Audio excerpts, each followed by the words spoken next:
In the future, the world is divided into two sides, the rich people on the offshore and the poor people on the inland. When the poor people turn 20, they have one chance to pass a selection program called the process. The chosen ones are the 3% and they never return. In the year 104 of the process, Michelle hears a voice from her earpiece telling her the gates to the selection process are open. A huge crowd in the inland is already making their way there, so Michelle meets with her friend Bruna and they join the walk. After climbing a very long path up a hill, the participants arrive at a facility where they're disinfected and given clean clothes.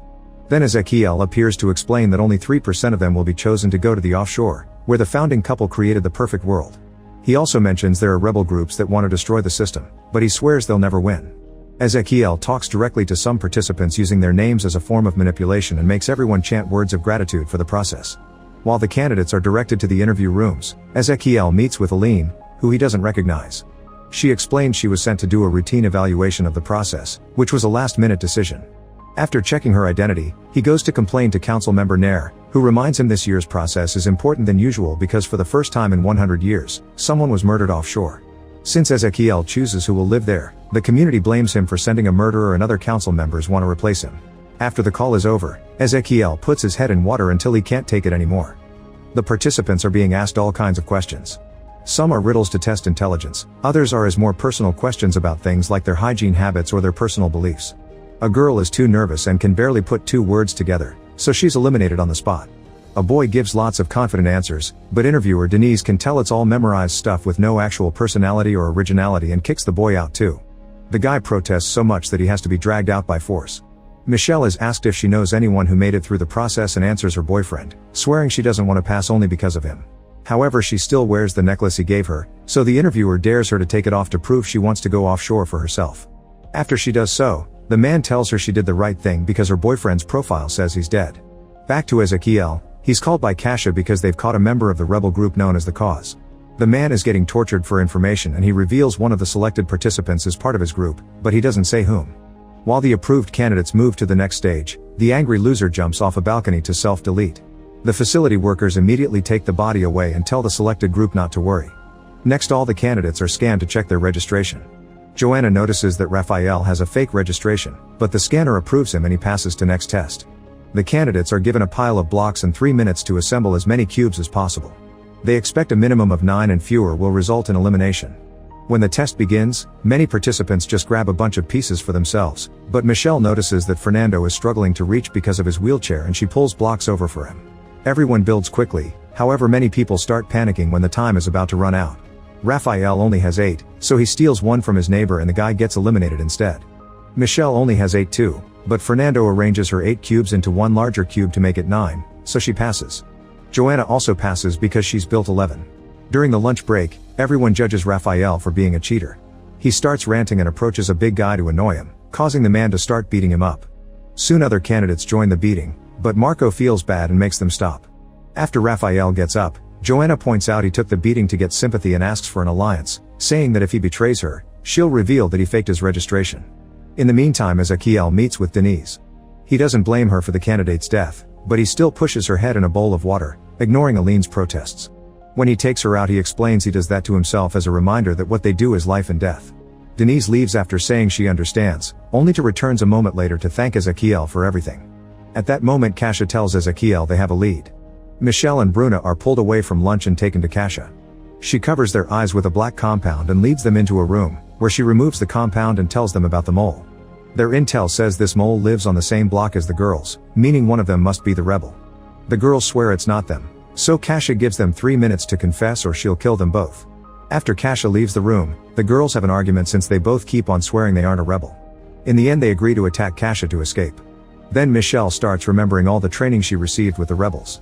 She never had a boyfriend, the necklace had been a random prop for a makeup story that could earn her sympathy. Michelle joined the cause because she wanted revenge on Ezekiel for killing her brother. When Kasha comes back, Bruna attacks her and immediately gets shot. Michelle tries grabbing Kasha's gun, but Ezekiel arrives and gets it first. He just pushes Bruna's body off Cassia, who now believes Bruna had been the mole. They ask Michelle to keep the secret and they send her back to the waiting room. Then Michelle finds a corner to cry in private. Next, the candidates are put through a physical examination. When it's Fernando's turn, the scanner detects the wheelchair and rings an alarm, so he's taken away. In a lab, a doctor confirms he can't feel anything on his legs and injects a green substance into a bruised area on his back. A glow appears for a few seconds, and after feeling some pain in his back, Fernando is shocked to feel his legs again. The doctor explains this will only last for a few minutes, and to get the full treatment he must pass the process. Fernando gets back on his chair and joins the candidates going to their next test. The room looks like a house containing mannequins in various positions. The participants are told to analyze the scene and figure out what happened to a blue mannequin, who appears in distress. While Michelle's group starts looking for clues, they keep hearing the speakers announcing what groups are being eliminated for getting the answer wrong. Michelle notices the mannequins have vaccine scars, meaning they're from the offshore. After lots of observation, Fernando shares his theory: the hostess inviting some friends for dinner because she wanted to poison the woman her husband was having an affair with. Fernando is proud of his conclusions and wants to press the button to contact the examiner, but Raphael stops him, saying that solution is wrong because the process wouldn't show them adultery and murder happening on the offshore. He thinks the dead mannequin is allergic to silver because everyone is wearing something made of metal except for her. Most of the group brings out objects that confirm the theory, and when they press the button to share it, they're told they're correct.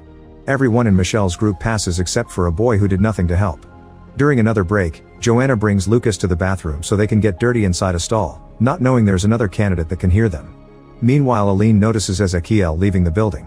He's outside, gathering some things hidden under rocks to disguise himself. Aline uses the security cameras to spy on him and is surprised to see him in a bad neighborhood posing as a beggar. When he finally realizes the cameras are following him, he runs away, dropping a bunch of food in the process. Moments later, the candidates are divided into groups of 7 and sent to another room. There's a bag with only 6 coins, and after 15 minutes, only those holding a coin will make it through. If after 15 minutes they haven't chosen who is out, the whole group will be eliminated. Raphael immediately grabs a coin and announces he's keeping it, so Marco grabs him with great strength and forces him to drop it under threat. They keep all the coins in the bag and start the discussion. However, the argument goes on for a while and they can't reach an agreement. With only 5 minutes left, they decide to draw names using Agata's scarf. They make strips and whoever picks the shortest will be out. Joanna is the loser, so everyone else grabs a coin from the bag when the examiner comes by.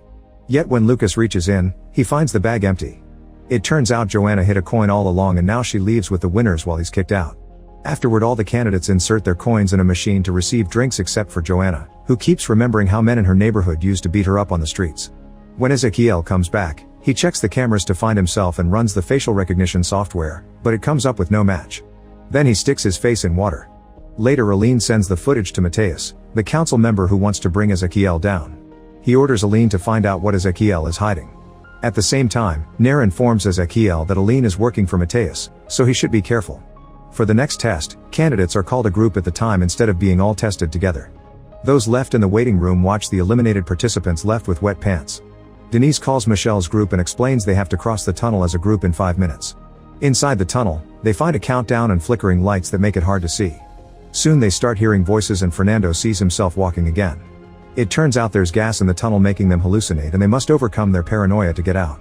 Soon everyone is frozen in fear except for Joanna, who runs ahead and makes it to the end.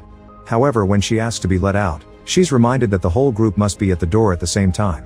Joanna also keeps hearing voices telling her how horrible she is, but she ignores them and keeps going through the tunnel to push the others toward the door. One by one, Joanna rescues everyone, even dragging Agata by the legs. With only 3 seconds left, they put their hands on the scanner and open the door, which stops the gas at the same time. Afterward, the winning candidates are taken to dorms to spend the night. Agata is still stuck in a panic attack, but the examiner promises it'll wear off soon. Fernando and Michelle chat in private and end up kissing. While Joanna rests, she remembers the day she broke into the house of the guys that attacked her to steal a gun and a bag with supplies. On her way out, she was startled by a noise and she shot her gun. To her shock, the noise came from a toy car and she had accidentally killed a young child. In the present, Joanna notices someone moving around and follows the figure to the bathroom. When she looks into a stall, she thinks she sees the dead child. It's actually Agata, who jumps on her to strangle her. Raphael finds them, and at first he only watches, but eventually he cuts in and stops Agata just in time. Meanwhile, Ezequiel gets an alert on the computer and sees a kid sneaking around. He goes to investigate and finds the child in a hallway.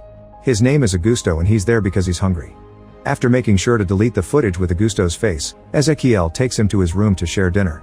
It turns out the food Ezequiel had taken to the bad neighborhood had been for this kid, so he explains he won't be able to visit for a while because he's being watched. Ezequiel gives him a pair of glasses so Augusto can see better. He also gives him a cube to play with. When Aline knocks on his door, Ezequiel hides Augusto before letting her in. She asks why he has 2 plates out and if it's normal for employees to leave the building during the process, but Ezequiel dodges all her questions. After she leaves, Ezequiel gets Augusto out of the building and tells him to never come again. Back to Joanna, She remembers the day she asked a woman to give her a fake registration. The implant had to be inserted through surgery and was under the name of the previous owner, so the girl became Joanna to match it. A few hours later, Joanna woke up from the surgery to learn there was a bounty on her head for killing the child. The woman was disappointed in her and kicked her out. In the present, Raphael finds her and sees the scar. He tells her she isn't a bad person and they make their alliance stronger. In the morning, Joanna and Fernando leave the room and discover the way they came through is now blocked by a wall. While Fernando tells the others that they're trapped, Joanna investigates a vent. Marco tries opening a door and pulling some levers by their beds, but nothing happens. They search the area but there are no employees or food anywhere. Marco discovers a panel on the wall and thinks about the life in his old family home, which makes him realize what the test is. He calls the others over and shows them the lines of numbers on the panel. They need to memorize them and take them to the corresponding room, where they'll pull the levers by matching them to the codes. They must coordinate their movements and do it at the same time to make it work. By moving quickly, the teams pull the levers and successfully activate the vent, which drops some food and water for them. Unfortunately, the gate isn't open yet and the food is enough for only one person. They argue over who should get it and choose to go alphabetically to be fair, so Agata eats first. Meanwhile, Aline goes to Ezequiel's room and tries using his computer, which requires a fingerprint to access it. She picks a print off the cube puzzle and uses it on the computer, but she gets rejected. This sends an alert to Ezequiel. Aline continues to search the room until Kasia stops her and takes her away. Ezequiel calls the council and accuses Mateus to send a spy in front of the others. In the meantime, Aline analyzes the print from the cube.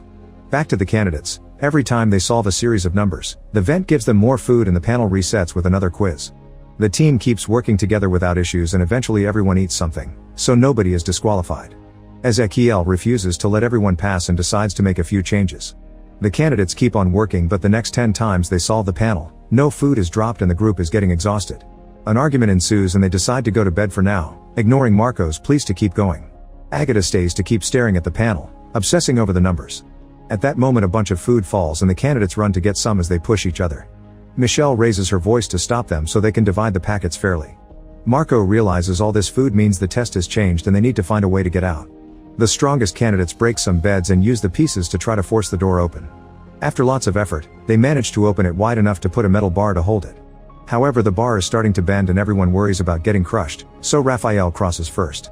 At the end of a corridor, he finds another door that is also locked, so he has to go back and drop the bad news.